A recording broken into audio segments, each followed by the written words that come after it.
So Thunderbolts is the MCU's answer to Suicide Squad, right? Well, not exactly. Well, that's what a lot of people thought going in. A bunch of anti-heroes thrown into a Black Ops team with shady leadership. Yeah, I guess we've seen that before, but Thunderbolts brings something different to the table. Something more grounded, emotionally layered, and in some moments surprisingly deep. Marvel's Thunderbolts is exactly what I needed. I just didn't realize how much. It's not just another superhero team-up. It's a deep dive into trauma, redemption, manipulation, and the complexities of found family. These are themes I'll be exploring today.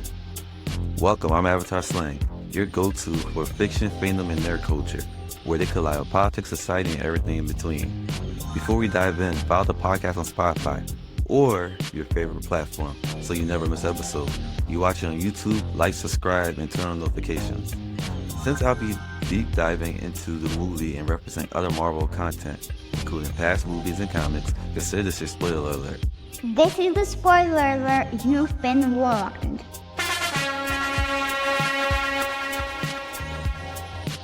So, what surprised me the most? I would say the amount of emotional weight this movie actually carried. You come to expect banter and action from a Marvel movie, but what caught me off guard is how personal some of the character arcs felt. Does it feel like a real team movie or just a bunch of characters stitched together? I would say naturally it kind of felt like they're just stitched together because they didn't know each other. They're outcasts. But it leans toward being a real team movie, especially by the end, which is probably the point. The tone does stay consistent in most MCU projects, but this one has a few different turns. Still, doesn't get grim for the sake of it. There's still a lot of heart, a lot of humor, and positive energy throughout. And in terms of where it fits in the larger MCU, there's a rebranding at the end that says New Avengers is a major clue. This team might not be your typical lineup you'd think of, but they're clearly being positioned to face bigger threats like Doctor Doom and whatever multiversal chaos is headed our way. Now you might be wondering, who are the Thunderbolts? I've never heard of them, so let me clear it up for you.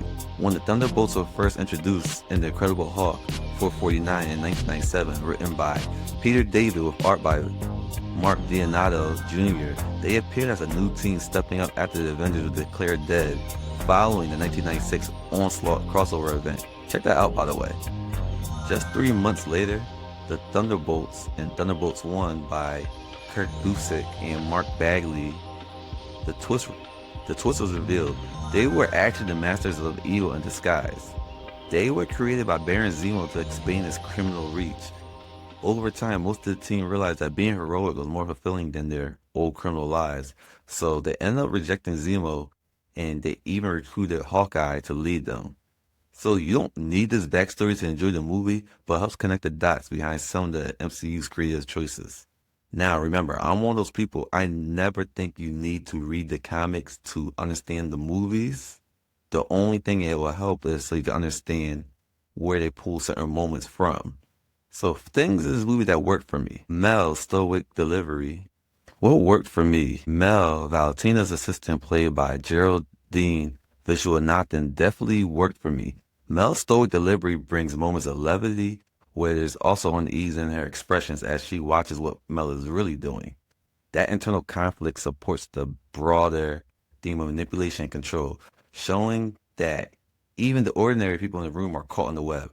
Her arc reinforces the idea of choosing a side that isn't always easy, especially when you're close to the power, but not in on it.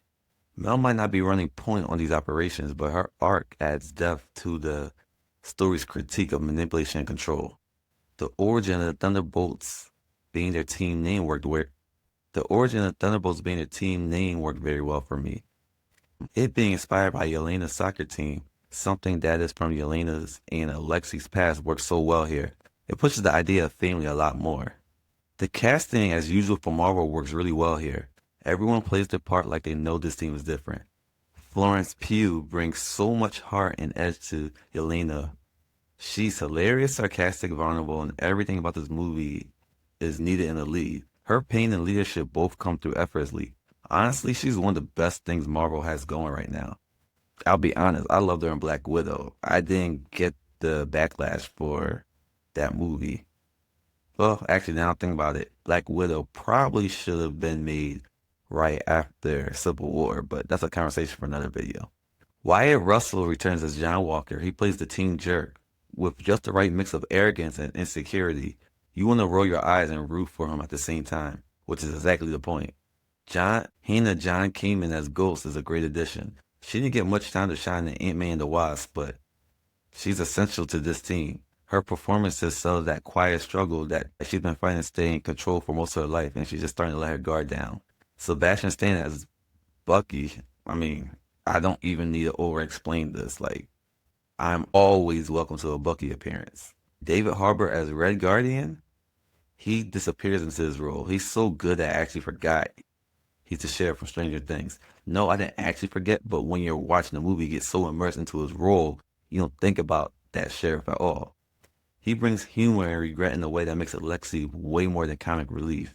You can feel his desperation to matter again. These aren't just roles, they're arcs. The actors knew exactly how to make these arcs land. It's another reminder that one of Marvel's greatest strengths has always been casting. Not just picking big names, but finding actors who embody their characters and elevate the story. The fight scenes definitely deliver, especially when blended with spy thriller elements. Like, I mean, every time I saw the knife grabs in the air, I was blown away. But what made this stand out even more was how the villain wasn't just another power-hungry threat. He was basically mental health personified. Turning the Void into a symbol of inner demons and trauma instead of just another evil Superman was smart. It gave the team reason to fight beyond just survival. It became about growth and healing. I'm going to elaborate on that a little bit. So they could have easily defeated the problem, moved on, and still been depressed because Yelena, we seen in other appearances, she took out the bad guys, but she was still broken. This movie, with them taking down the Void, it also helped these heroes promote their own growth and their own healing. And having Valentina at the center, played by Julia Louis-Dreyfus, was the perfect choice. She brings that sarcastic, shady CIA energy effortlessly and walks the line between hilarious and unsettling. I think the biggest theme of this film was mental health and trauma. This film dives into the psychological struggles of its characters, touching on depression, anxiety, grief, and the journey toward healing. We see early signs of this with Bob, aka Sentry, aka The Void, whose character grapples with identity, addiction, and mental instability. Elena is still processing deep loneliness and grief, something that has clearly worsened after Natasha's death. She feels emotionally abandoned by Alexei, who openly admits that he didn't know how to support her. John Walker, once a military prodigy and the government's choice to replace Steve Rogers, he's still reeling after his fall after killing a surrendering man in Falcon and the Winter Soldier. Losing the Captain America mantle to Sam Wilson shook him. His pain becomes visible in the moment Bob touches him. Ava, aka Ghost, was taking my shield as a child. Rather than helping her, they raised her as a weapon, exploiting her quantum instability. I mean, think about it. S.H.I.E.L.D. has all the resources in the world. They could have helped her, but they chose not to because they needed that gift. So because of this, she grew up in constant pain and isolation, never having a normal life. Alexei, the Red Guardian, this is a man wrestling with his self-worth. Once celebrated as Russia's Captain America, he was discarded by the Soviet regime and left to rot in prison. He masked his pain with jokes, but his trauma and yearning for relevance are clear. Sentry volunteered for Valentina's program, hoping to be a better version of himself. Through flashbacks and dialogue, we learned he battled addiction, depression, and anxiety long before becoming a godlike figure. He's the vehicle for mental health and trauma. Every time he touches a person, we see their trauma in the form of a flashback. So now I'm going to circle back to Valentina. We see that Valentina has her own trauma because her dad was involved. I think she masked that pain with her jokes and her sarcasm. She also masks her violent ways because she knows it's not good. She says there's bad guys and there's even worse guys. So she's using her sarcasm and humor as a way to mask her. Another theme of this movie is redemption and second chances. Each Thunderbolt is grappling with the question, can I become more than what I've done? Yelena shows this through her compassion, particularly how she protects Bob despite his vitality and self-doubt. Her drive to keep him safe in the vault shows she believed in second chances. Honestly, she believed in this second chance for Bobby before she even knew what he was. She just wanted to make him feel better, but she basically took the one day at a time thing. So she was like, let me just get you out of here, then you can do whatever you wanted. But knowing Yelena, she wasn't going to let him just hurt himself. Bucky Barnes is no longer the winter soldier. He tries to contribute beyond violence. He becomes a U.S. congressman, so he wants to use the system to help people. The Red Guardian, aka Alexei, wants to reclaim his sense of purpose, but more importantly, to fix his broken relationship with Yelena. His journey is more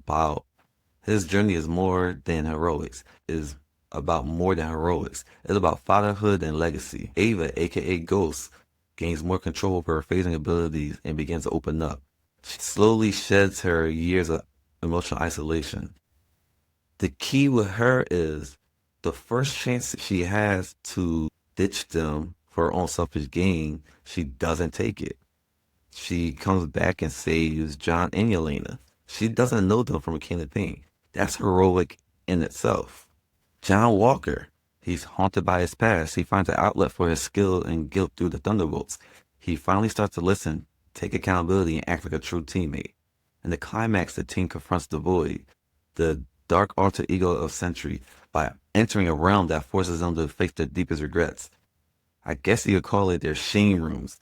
It's a metaphorical and literal confrontation with trauma. By the end, they emerge not just as survivors, but as the new Avengers, signaling their rebirth. Found family dynamics is a theme I love in Marvel. They do this in mediums like X-Men, Fantastic Four. As you can probably guess, it's also a major emotional thread here. The Thunderbolts star as loners and misfits, but through sheer pain they become something more. And that's the key. That's what makes this different than the other properties I just mentioned. They come together partly because they need it. They know they're lonely. They know they are hurt. So they come together because they're not gluttons for punishment. They took the steps to heal. Them embracing each other was that step.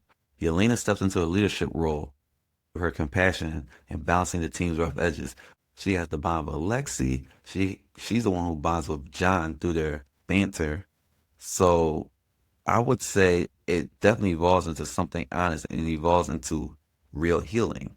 Bucky finally finds a place where he's not just a weapon. His loyalty and emotional maturity help stabilize the team. Alexei tries to show up as a real father figure and he stumbled, but that speech at the end to Yelena where she admits, she was like, oh, that was good. It was really, really good. Like, it's what she needed. But it wasn't just the fact that he nailed the speech, just the effort alone shows his growth because he was scared when he lost Natasha. He panicked. He didn't know what to do because he was basically their surrogate father, not their biological father. So this was new to him. Not just new, but unnatural to him. Ghost, she stops running. Her willingness to stay and connect is one of the most powerful signs of change. John Walker surprises everyone with his willingness to cooperate. He's proving to be more than the sum of his mistakes. Now Sentry, he does not fit the family dynamic. He's unraveling. He's the crash out family member at this point. But they still don't give up on him. Their willingness to stand by him, even as worse, proves how far they come as a unit. The one part when Yelena willingly goes into the void and Ava goes, we gotta go in. And they're like, no, we not going in there. She could be dead. And Ava sees that Yelena went in for a reason. She even says she went in for a reason. Like, she wouldn't do that. It shows that Ava doesn't see just the assassin. She sees the person. This right here shows that this isn't Marvel's answer to the Suicide Squad. It's something different. The Suicide Squad is, yeah, they're nuts. They're anti-heroes, but they're forced anti-heroes. They're actually just, a lot of them are just villains. They're like forced to do this. The Thunderbolts chose this path. A theme that has to be talked about is manipulation and control. The film explores how power can be used to exploit trauma. At the center of this is Valentina Allegra de Fontaine, who doesn't just manage the team. Actually, I'm lying. She doesn't manage the team. Like, that's not even what she was trying to do. She controls them as individual pieces, and then they decide to rebel against this oppressor, the oppressor being her. She purposely chooses broken people who can't be marketed as heroes and uses their pain as leverage. Each of them wants something. They want to belong. They want redemption. They want stability. Or, I mean, in the case of Ava, she probably just wanted a little bit of purpose. She dangles those things in front of them while hiding the full picture. She even went as far as to have them kill each other and then try to incinerate them. This becomes clear how deceptive she is when the team realizes they weren't fully informed about Sentry and the Void and what they're sent to the vault to do. But, I mean, to Valentina, the Thunderbolts were just assets, not real people. Her manipulation reflects the real-world dangers of systems that uses survivors as tools while pretending it's for their own good. So the movie starts out this way. The events up before this movie, she's manipulating them.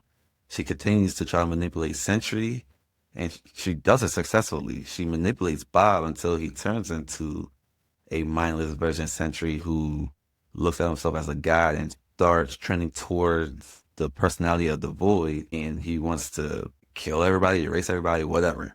So in some ways, taking control. I don't think we ever understand what his plan was, but the point is it's evil because there's no consent for those people to be in that world. By the end, their rebranding as the New Avengers isn't just symbolic, it's earned. It marks the moment they stop being used and choose their own destiny. And this is why the final act and the ending of the movie works for me. They become the New Avengers, which in a lot of ways makes sense. That void, no pun intended, I promise y'all, but that void was there for these characters. The final act and ending really worked for me. The team being rebranded as the New Avengers actually makes a lot of sense. That void that was left by the original team has been there for a while. And unlike their comic counterparts, these characters were never truly villains. They've always been more like broken people trying to do the right thing, which makes this evolution feel earned. And now we know that Thunderbolts isn't just a standalone story. It's a pivotal chapter in the Marvel Cinematic Universe, setting the stage for major shifts in the franchise's future. And now we know why the film's title, Thunderbolts, includes an asterisk that hints at a deeper narrative to it. By that movie's end, the symbols revealed to signify the team's rebranding as the New Avengers. Initially, the name Thunderbolts is jokingly used by Yelena, referencing her childhood soccer team. Or wait, I think the dad forced the... You know what? My bad, y'all. The dad forced Thunderbolts on the team, and she hated it.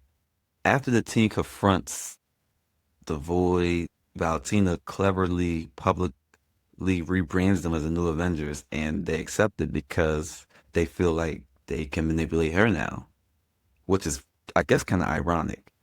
The rebranding is not just a name change. It represents a shift in the MCU superhero landscape. Now, the post-credit scene is clearly a glimpse into the multiverse. The scene offers a glimpse of the MCU's future. As usual, the newly formed New Avengers are seen settling into the Avengers Tower when their systems detect a spacecraft. It's obviously the Fantastic Fours, and that shows that maybe they had to escape their universe because maybe Galactus did win. Maybe Doctor Doom did something. Well, we know actually that doesn't make sense because Doctor Doom isn't going to be in the movie, but he could be in the post-credits. But either way, we know something multiversal. What I did like is that, like in the comics, there's two Avenger teams, and the one doesn't acknowledge the other because I guess, I mean, it does make sense. Why would Sam agree to work with Valentina? Whereas the Thunderbolts, as good as they are, they don't mind doing shady things. And compared to what they've done, working with Valentina isn't considered shady, at least to them, especially since they feel like they can manipulate her now. But I am interested to see who's on Sam's team. If I could guess, it'd probably be like Shang-Chi, Spider-Man, New Falcon, Joaquin. I mean, who knows? Maybe Red Hawk would join eventually. maybe Carol Danvers. Okoye is basically a free agent, so I think that would make sense. I would say maybe She-Hulk, Ms. Marvel, Shuri would be a good candidate, and definitely Ant-Man. And remember, in Captain America 4, he was tasked with putting the Avengers back together. So he's probably taking that very seriously in respect to Steve and doesn't want to do it Bucky's way. I mean, either way, both teams are probably expected to take part in Avengers Doomsday, scheduled for release in May 2026. The new Avengers and Sam's Avengers are expected to join forces with the Fantastic Four, the original X-Men, and other heroes to confront a new threat posed by Doctor Doom, played by Robert Downey Jr., as we know. This collaboration marks a significant expansion of MCU, bringing together diverse characters to face a common enemy, blah, blah, blah. But either way, I think the new Avengers things make sense because, like I said, having two different teams happened in the comics. In the Avengers, they're a rotating cast. So I'm fully on board with this. Like I'll be honest, being that I'm a 90s kid, I got into the Avengers during the new Avengers arc when Spider-Man became a full-on member. Spider-Man, Wolverine, Luke Cage. So I'm not with the whole, oh, they're not the old Avengers. Y'all didn't even like the Avengers until the Avengers closed. Shut up. Now, my final thoughts and rating. Would I watch this? Absolutely. And that's not something to take lightly. I don't rewatch a lot of movies because I don't have the time. Well, I don't want to make the time because I watch a lot of content so I can make YouTube and other types of content. I saw it on opening night, and honestly, I might watch it again right after I finish editing this video. I'll definitely watch it a lot when it comes on Disney Plus.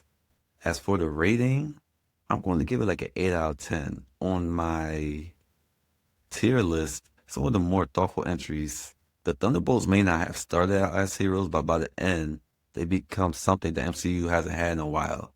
A team that chooses each other, not out of duty, legacy, or obligation, but out of mutual growth, pain, and survival. And that choice is what makes them powerful. Now, I want to hear from y'all. Make sure you like, subscribe, and follow for more deep dives into Marvel, animation, and fandom culture. And if you're listening on Spotify or any other podcast platform, please rate me and leave me a review. Thanks for riding with the Slang Gang. Want to go a step further? Support the podcast at buymeacoffee.com/avatarslang. Every contribution helps bring you more great content. Links are in the YouTube description and the podcast description. And again, thank you for being a part of the Slang Gang.